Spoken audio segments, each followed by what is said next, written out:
Welcome to The Truth. I'm John Gordon. This week, we have got a great interview with a former member of the Nixon and Reagan White House. And he has just authored a new book, and it is a look behind the curtain into the White House of those two administrations. You're going to want to hear his interview today. Then we have Marley Honig up. She is an elections integrity expert. She's been working for the last 4 years. They have 9 lawsuits going around the country trying to impose free and fair elections as our Constitution demands. Then, hope you'll stay tuned for our Growing Old Gracefully BS segment. We're going to continue our segment. This is segment 3 of Anatomy of a Facelift. I think you will be entertained and will enjoy what you will see. So, folks, just when we think things can't get any worse, they seem to get worse. The America First Tea Party has issued a statement saying that the Secretary of State's office in Georgia has instructed local boards of elections not to honor rules passed by the state election board. I mean, he may as well tell the state patrol or judges not to honor tickets issued by the state patrol. I mean, this is just crazy. Josh McCune, the Georgia GOP chair, has reached out to the RNC and their legal team to see what can be done about stopping Brad Raffensperger for what is clearly a miscarriage of his office. And Sally Grubbs, the chairwoman of the Cobb County Commission, has written a letter to the state election board encouraging them to show courage and do their jobs. Ms. Grubbs writes, the Secretary of State apparently is taking action in defiance of your promulgated rules. Why are actions being taken by the Secretary of State contrary to the rules? Who has advised the Secretary to take such an adversarial role? The Georgia Code annotated states that the Secretary of State shall, upon request of the state election board, provide any and all necessary support and assistance to the state election board in its sole discretion, determines it is necessary to enforce this chapter and to carry out or conduct any of its duties that would be conducting elections. And they're saying that the state attorney or state Secretary of State is obligated to follow the dictates of the election board.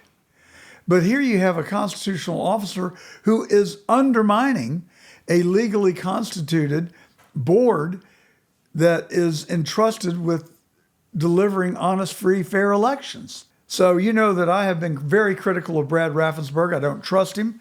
I think he's a fake. I think he's a fraud. I don't know what his motives are or what he's up to. All I know is that I also think that he does not tell the truth. I derive no pleasure from saying that. But I was in Judge Brian Amero's court when Brad Raffensperger appeared there through a assistant attorney general, acting on behalf of the Secretary of State. He fought tooth and nail the unsealing of the records and of the ballots in the 2020 election. Brad Raffensperger fought unsealing the absentee ballots. Now, why would somebody do that? What possible reason could they have to fight the unsealing of the records?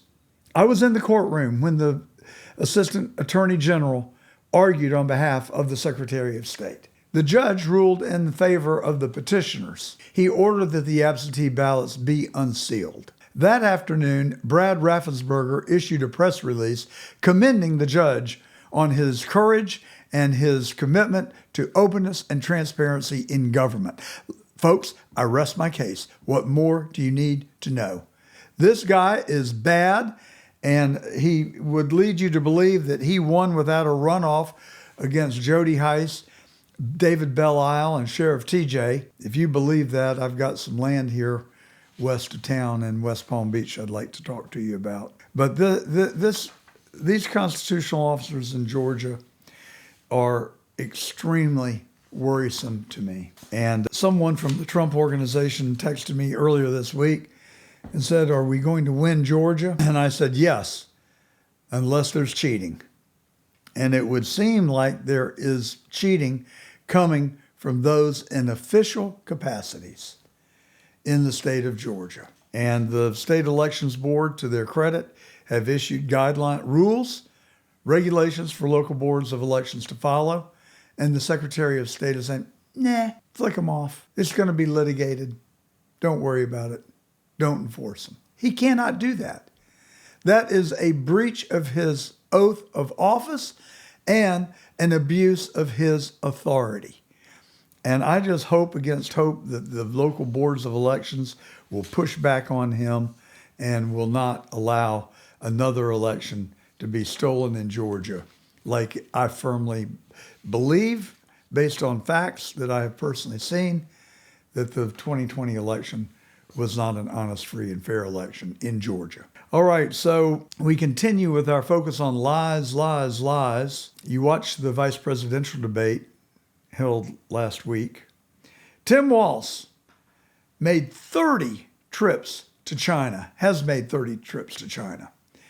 After having been accused of that, they said, no, actually it was only 15. Who cares? Have you been to China? I've never been to China.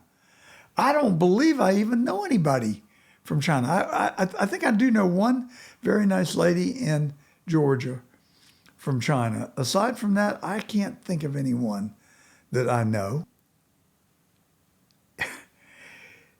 The people that allowed Tim Walz to come to China, according to Gordon Chang, who is probably the leading authority in the United States today on the Communist China Party and their aggression, said that that entity that would have allowed Tim Walz to come in is the entity that is directly responsible for China's aggression against the Western world. In other words, he could not have done it he could not have come without their blessings.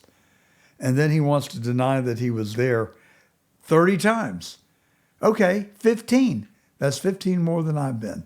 15 more than most anybody I know has been. So what is he up to? Oh, and then he told us that he fought in Iraq. That turned out to be a bald-faced lie. It is called stealing valor, and it is a felony. And this is the person that wants to be vice president of the United States. Then he told us that he was in Tiananmen Square when that famous, iconic picture was taken of the college student standing in front of the tank in utter defiance of China's oppressive governance. He was there. He told us. He was in Tiananmen Square. Well, thanks to some hardworking journalists and some fact-checking, he was not there. And in the debate, he excused it just on the basis that, oh, he was just a knucklehead. I don't even know what that means. What does that mean? He's a knucklehead. I'll tell you what I think he is. I think he is an absolute fraud and a liar. And my liberal friends are going to hand him the keys to the palace. Kamala Harris has said that she was in the room for every major decision that Joe Biden made while president of the United States and had the last word of all the advisors, and that she was proud of the work that she and the Biden administration have done. So to my liberal friends, are you better off today than you were 4 years ago? Do you believe that they handled it correctly when we withdrew from Afghanistan? Did you approve of abandoning $80 billion in the most sophisticated armaments known to man that we were told had been disabled, that they abandoned and left in Afghanistan? And then we see the Taliban flying our helicopters over the capital city with corpses tied around, ropes tied around their heads, tied to a U.S. Black Hawk helicopter. It's true. $80 billion of the finest weaponry known to man, we just abandoned, just left there. And it's now in the hands of the Taliban and probably the Chinese. We abandoned Bagram Air Force Base. To my liberal friends, are you proud of that? Do you agree with that decision to give up the most strategic Air Force base we have in the entire world, proximate to the border of China, Russia, and Afghanistan? Do you think that's good governance? And how do you feel about Bidenomics? Do you like 9% inflation? Do you like high interest rates that we've had to endure now for the better part of a year? For over a year, to tame inflation, to get it under control? Did you like 4.3% unemployment? That's what Biden has given you. Do you like $3.80 per gallon gasoline? It's over $4 in some parts of California. Do you like the crime that we're seeing? Do you have any remorse, regret, or any tinge of guilt for supporting an administration that allowed savage criminals to enter our country, who then murdered in cold blood the University of the student in Athens, Georgia? I'm sorry, she wasn't a student; she was a nurse, Laken Riley. So, are you proud of that? Is that the kind of governance that you want? So, are you proud of the fact that we're now involved in two wars, one in the Ukraine on the border of Russia, where Zelensky is firing American-made munitions into the heartland of Russia, the most provocational act I can think of, and then of all-out war in the Middle East between Israel and Iran-sponsored Hamas, that little group that beheads children and kills pregnant women and murders 200 concert goers in cold blood and kidnaps American citizens and kills them because we wouldn't pay the ransom. I mean, is that what you want to align yourself with? These are not Democrats. These are unhinged liberal communists. And I don't think that they're governing for us. I don't know who they're governing for. I think Biden is governing for Biden, the Biden crime family with 20 LLCs that have taken in $30 to $60 million of money from our adversaries. Is that who you really want to support? And the best that they can do is say, oh, well, Trump has all those indictments, those 29 indictments. I had a guy tell me that this morning. Yes, 29 false, fake, made up, fictitious indictments and crimes that have run the statute of limitations, that President Trump says that he didn't even know the woman, never met her, never seen her before, that accused him of committing a crime against her over 30 years ago. She hadn't bothered to mention it. She alleged that Trump raped her in a dressing room in Bergdorf Goodman. It is laughable. It is so absurd. It's such an absurd story. As I've shared with our listeners before, I've been to Bergdorf Goodman many times. I've lost count. I'm sure it's 30 or 40 times that I've been in that store on all the levels. I can tell you that it's utterly impossible that someone could be sexually assaulted in one of those dressing rooms and not to have been, for anyone else to have heard the ruckus. And I'm sure she would have cried out for help, wouldn't she? Wouldn't you? If you were being sexually assaulted in a semi-public space? I mean, those dressing rooms, you wouldn't have any expectation of privacy in them. And especially back 30 years ago, there weren't doors, there were curtains on those dressing rooms. I know because I used them.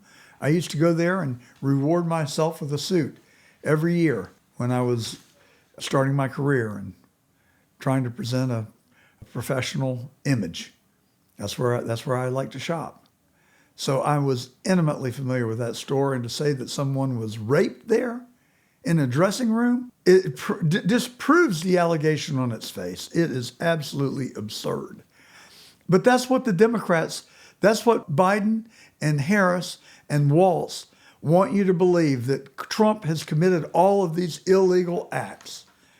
And they've lost virtually every one of those lawsuits. One by one, they have fell apart, including Jack Smith's lawsuit about the documents.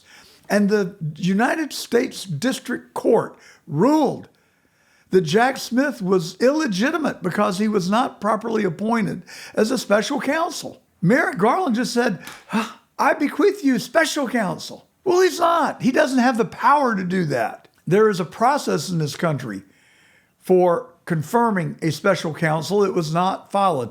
The The district court judge, Judge Cannon, an hour north of where I'm sitting, had the courage and the guts to follow the law and call him out on it. So what does Jack Smith do? He goes and he comes up with a new indictment relating to the fictitious theatrical January the 6th. General Milley, who does not like Trump, wrote proximate to January the 6th that Trump had asked for 10,000 military troops to help secure the Capitol in Washington, D.C. on January the 6th. It totally vindicates President Trump and is consistent with his story. And it was found in Freedom of Information Act disclosures that were released just in the last couple of weeks. But the mainstream media doesn't tell you that because they hate Trump. You know what? I don't really even think that a lot of people in the mainstream media hate Trump. I think they're paid off. I think they're bought. And you've heard me say it. I'll say it again. We found out in the Twitter files, Michael Taibbi found that the FBI paid Twitter $3.4 million to censor and cancel people on Twitter if they published things that went against the government narrative about COVID and the vaccine. An heir to the Cox family said that the Cox Enterprises has contracts with the Department of Defense. A media and car company has contracts with the Department of Defense. Somebody should do a FOIA and get those invoices. Let's do it. So Walz has been to China, by his account, 15 times. Gordon Chang says the only way he could get in is to have a direct invitation from the Department of the Chinese government that is antagonistic, would be a threat to the United States and the Western world. And then, 4 years ago, you remember Biden told you, if you don't vote for Biden, you ain't black. Well, Obama just stole that playbook this week. He told black men that if they didn't vote for Kamala Harris, they were just sexist. When are we going to stop falling for the manipulation? Don't you see it? It is as clear as the nose on our faces that it is just a manipulation. They keep hitting the same button over and over again to manipulate people, to make them feel bad, to make them not want to be sexist, not to be racist, not to be misogynist, not to be whatever else is. I have developed the attitude that I don't care what you call me. I'm truthist. That's what I am. I am a truthist. Let's invent a new word. Let truth reign. Forget the labels. Forget the name calling.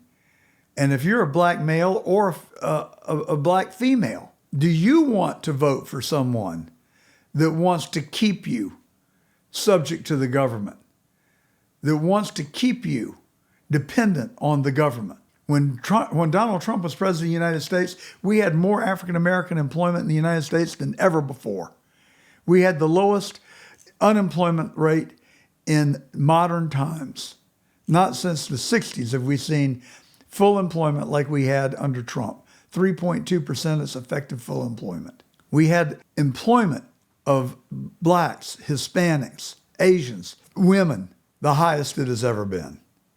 Don't you want that back? Don't you want that back? We had a fascinating conversation with Ken Kerchukian, who is going to come on in just a minute and explain supply-side economics. Reagan wanted to expand the economy by reducing taxes, by giving citizens more money to spend, by building consumer confidence, expanding the economy, which would then in itself create more taxes. The Democrats, though, they don't care about that. They just want to tax. All they say is they want to tax the rich. Well, I've got news for you. 10% of the people in the United States pay 90% of the taxes. Do you really want to disincentivize the people that are creating the jobs, that are creating the opportunity by taxing them when the taxes are already among the highest of any country on earth? It's insanity. It's communism. That's exactly what it is. It's beyond socialism. It is communism. Kamala Harris wants to raise the corporate taxes to 28%. She wants to raise capital gains to 29%. She wants to impose capital gains on unrecognized gains in your stock portfolio. Your stock portfolio, your IRA, is going to depreciate almost immediately when she becomes president and imposes a capital gains tax on gains that you have not yet realized. It is the biggest disincentive I have ever heard of. So why would my liberal friends be dumb enough to want to support somebody like that? Why would they want to be dumb enough to support somebody who similarly lies? She was the border czar for 3.5 years. She never visited the border until the last month. It was a cursory visit. She made an appearance, posed for photo ops, and left. She said she's going to fix the border. Well, Ms. Vice President, where have the fixes been for the last 3.5 years? She said, well, that's Joe Biden. That's Biden's doings. Don't blame me for that. Then she goes on The View and says, well, I was in the room for every major decision, and I was the last person that Biden listened to before he made decisions. So which version are we supposed to believe? That you disavow any responsibility for the border, but you were Biden's closest advisor and you were the last person in the room. I'm sorry, you cannot have it both ways. And are my liberal friends going to fall for it? Can you really fall for it? Trump comes out with a program that says no tax on tips. What happens? Harris comes out 2 weeks later, no tax on tips. Then you read the fine print and there's so many qualifications that she hadn't done a damn thing except lie to you, which seems to be one of her core competencies. Well, why should I be so mean to say these things? Well, for one thing, she was Indian in 2020 and now she's in 2024, she's black. And I don't know if you know who Candace Owens is. You can find her on YouTube, and she's done a deep dive into Kamala Harris's ancestry. In Kamala Harris's book, she has a picture of her with her grandmother. The problem is the person that she identified as her grandmother died 4 years before Kamala Harris was born. And therefore, it is either the ghost of Kamala Harris's grandmother or another lie. Candace Owens believes that it was actually Kamala Harris's family's domestic help that she's posing in the picture with. So this stuff just gets worse by the minute. And now the poor people in Asheville and Henderson and Chimney Rock, North Carolina, and the surrounding areas, I'm hearing that they are dramatically underestimating or underreporting the numbers of deaths. I am told that they don't have enough body bags for the number of dead people that are there. And the aid was very slow in coming. I read an article a week ago by Mayorkas who said that there was insufficient money to provide aid to people in North Carolina that were victims of Hurricane Helene. I call it Helen because that's my wife's name. I'm sure it was named after her. That's a joke. That's a joke. Don't turn off your radio. Just kidding. I love my wife. She's going to be on the show in a little bit. You want to stay tuned for that one. But Mayorkas said it, and now Biden's walking it back and said, that's just not true. That's just not true.